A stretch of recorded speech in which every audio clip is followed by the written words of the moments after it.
Cássia Viale. Dá a imagem aqui, por gentileza.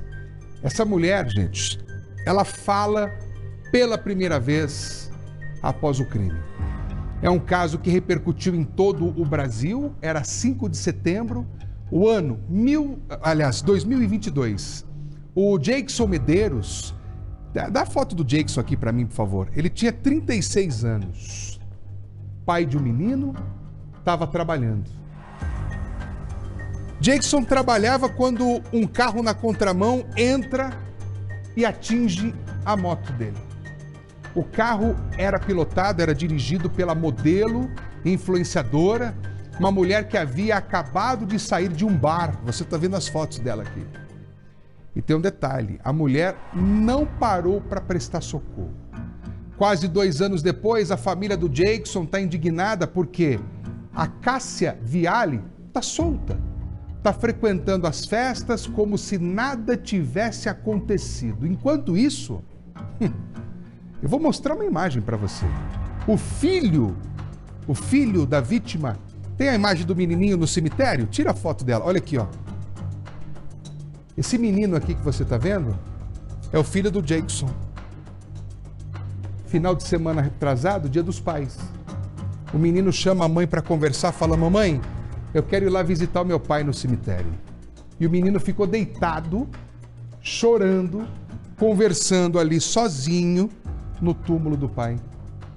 Ao mesmo tempo, repito, em que a mulher que matou o pai dele estava numa outra festa, fazendo de novo aquilo que as pessoas já haviam denunciado. Estaria numa festa, se divertindo e supostamente bebendo mais uma vez. A gente preparou uma reportagem que é de cortar o coração pelo sofrimento da família, pelo sofrimento desse menino e também de pura revolta com uma justiça que dá uma resposta para a sociedade que deixa a gente numa indignação profunda. Olha só. De um lado, uma cena desoladora. Uma criança deitada sobre o túmulo do pai. É o que restou para o menino no último Dia dos Pais. Do outro lado, a motorista ré pelo assassinato curtindo a vida em festas e baladas regadas a muita bebida e música. 2 extremos de uma mesma história que parece nunca ter fim para a família de Jackson Roger Medeiros. Como é que foi esse último Dia dos Pais? Então, é o segundo que eu tô levando ele, naquele que pede para ir no cemitério. Aí ele vai lá e eu não sei o que ele fala com o meu marido.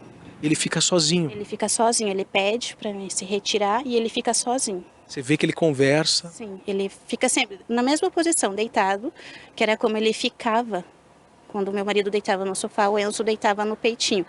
E ele fica na mesma posição, deitado, e fica conversando. O que ele fala eu não sei, que ele não me conta. Um trabalhador, pai de família morto aos 36 anos, atropelado por uma motorista com sinais de embriaguez e que abandonou o local do crime sem prestar socorro. Em nenhum momento ela entrou em contato com a família, em nenhum momento ela perguntou do Enzo. 1 ano depois que o advogado dela mandou um e-mail para a família, mas ela nunca entrou em contato. E ela se divertindo, bebendo, colocando boca, fazendo lipo, como se nada tivesse acontecido, como ela não tivesse matado ninguém. Prestes a completar 2 anos do caso, a RIC TV volta ao local da batida, refaz os passos que a motorista teria feito e conversa com a viúva de Jackson, que fala pela primeira vez. Até agora não caiu a ficha. Até agora eu não acredito que ele se foi. Não, eu não acredito. Eu sinto ele. Eu tenho um desespero em tocar, em abraçar ele. Eu não acredito até agora. Foi o pior dia da minha vida. Para essa entrevista, fomos recebidos pela família de Jake. Era nessa lanchonete que ele trabalhava como motoboy. Voltava, inclusive, de uma entrega quando foi atingido na rua Paulo Setúbal, no bairro Boqueirão. Essa câmera de segurança registrou o momento que ele passa em frente a um posto de combustíveis. Apesar da distância, o momento da batida é flagrado. Jake já aparece no chão com parte do corpo e da moto embaixo da caminhonete. Dentro do veículo estava Cássia Viale, influenciadora digital. Ela estava na contramão e, segundo testemunhas, motoristas que passavam pelo local viram ela fazer o caminho errado. Para avisar, teriam buzinado, piscado o farol, porém Cássia seguiu até atingir o motoboy. O relato de testemunhas ainda reforçou que ela fugiu do local sem prestar socorro algum. Conforme os relatos, Cássia até teria descido da caminhonete e demonstrou estar embriagada. Mas, na sequência, foi levada para outro carro e foi embora. O socorro foi chamado, mas Jake morreu antes mesmo da chegada da ambulância. A esposa de Jake estava em casa, em São José dos Pinhais, quando o acidente aconteceu. Eu não acreditava, eu não conseguia acreditar. Eu falava, é mentira, foi meu cunhado que deu essa notícia. Eu falei, não é verdade, porque o Jake sempre foi cuidadoso. Eu recebi a notícia da morte dele já, e eu não acreditava. A família só foi entender o que realmente aconteceu horas depois, vendo as imagens de câmeras de segurança e, claro, a ausência da motorista que provocou a batida. Se ela tivesse ficado no local do acidente, tivesse prestado ajuda a ele, não tivesse fugido, porque eu sei que ela não saiu de casa para matar ninguém. Cássia só apareceu 2 dias após o crime na Delegacia de Delitos de Trânsito em Curitiba. Acompanhada do advogado, ficou em silêncio.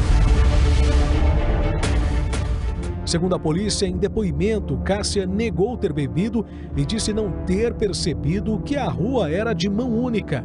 Além disso, alegou que saiu do local sem prestar socorro por medo de ser agredida pela população. Meses após o crime, em entrevista ao jornalista Roberto Cabrini, ela voltaria a usar as mesmas justificativas. O aspecto mais grave que pesa contra você, Cássia, é que você não o ajudou, que você não o socorreu. Nesse momento eu vi realmente que ele estava morto. Quando eu vi ele, me assustei. Mas não era sua obrigação? Sim. Ser socorrido a pessoa? O momento que as pessoas me ameaçam ali foi muito grave, eram homens para cima de mim. Porque realmente foi muito difícil a cena, eu não podia estar ao lado da vítima. Não podia, porque senão poderia ter acontecido comigo também no momento. Pela gravidade da raiva das pessoas, de tudo. Você não bebeu nada? Não. Nada? Eu tomei água. Você só tomou água? Sim. Você não consumiu bebida alcoólica? Não. Absolutamente nada? Não. Uma nota fiscal do bar que Cássia esteve antes da batida apontou que ela teria pago por uma feijoada e 3 caipirinhas. Apesar do documento, ela negou ter bebido. Você consumiu essas caipirinhas de vinho que constam na comanda? Que consta na comanda não, mas só que eu vou deixar o Dr. Igor explicar por mim. Mas você tomou o que naquela noite, só para saber? Sobre isso, o Dr. Igor vai falar com vocês. Cássia foi indiciada por homicídio doloso, ou seja, quando há a intenção de matar. E além disso, por omissão de socorro, já que ela deixou o local do acidente sem prestar nenhum tipo de atendimento à vítima. Depois disso, o Ministério Público ofereceu denúncia contra ela. A Justiça atendeu a esse pedido em julho de 2023 e ela virou ré pelo homicídio. Neste momento, o Tribunal de Justiça do Paraná estabeleceu uma série de medidas, entre elas que não poderia dirigir, frequentar casas noturnas e bares, sair de casa aos finais de semana durante a noite e também sair de Curitiba em, no máximo, 10 dias.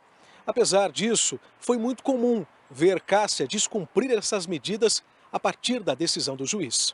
Bebendo, dançando e se divertindo. São fotos e vídeos publicados por Cássia mesmo ou por amigos em uma rede social.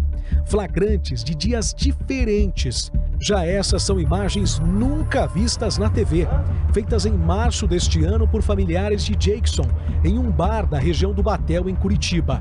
Quem aparece é Cássia Viale. Sim, ela mesma, curtindo o momento com amigas, apesar da proibição da justiça. A cunhada de Jake estava lá e conta que chamou a polícia para influencer. Estava curtindo a balada, estava no camarote com as amigas, estava bebendo, a gente tem as fotos, normalmente, como se nada tivesse acontecido. E já tinha essa determinação, já que ela não poderia fazer isso? Sim, já tinha, porque a gente entrou em contato com os policiais, eles foram lá na casa noturna, falaram com o dono, retiraram ela da casa noturna sem ninguém perceber para não fazer alvoroço e ela teve que ir para casa. E se não tivesse esse mandato, elas não precisavam ter tirado ela da casa noturna. A morte de Jackson completa 2 anos no próximo mês. E para a família, a justiça está longe de ser feita. O que resta é preservar a memória de Jake e jamais desistir para que o caso não seja esquecido. Queremos ela presa, pagando pelo que ela fez. Porque ela matou o meu cunhado. Ela tirou a vida dele. Ela tirou ele da gente. Tirou ele do filho e da mulher também. O Jake não vai ver o Enzo se formar. O Enzo formar uma família. O Enzo tirar a carteira. Fazer uma faculdade, o Jake foi privado disso. E a pessoa que fez isso, que causou isso, tá vivendo normalmente por aí. É injusto isso pra nós.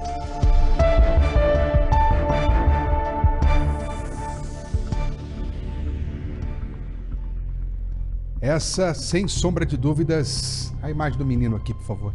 É uma das cenas mais tocantes, assim, dos últimos dias.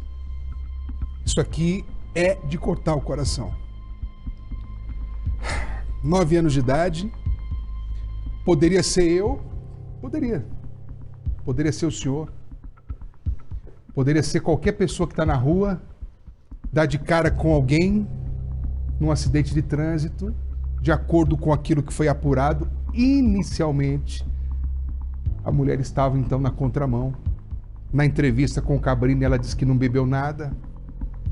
São situações e situações que a gente vem trazendo aqui com tanta frequência e que provocam na gente uma dor profunda, né? Meu Deus do céu. Infelizmente, matar uma pessoa no trânsito hoje no país e ir para a cadeia são casos muito específicos. Que na maioria das situações, agora essa jovem, ela não deveria estar curtindo a noitada. A justiça tem que ser severa. Tem que criar condições para se manter longe desse tipo de ambiente pessoas que são investigadas, pessoas que estão em situações como essa, de envolvimento em um crime de homicídio. O advogado dela, ele não negou que ela estava na festa.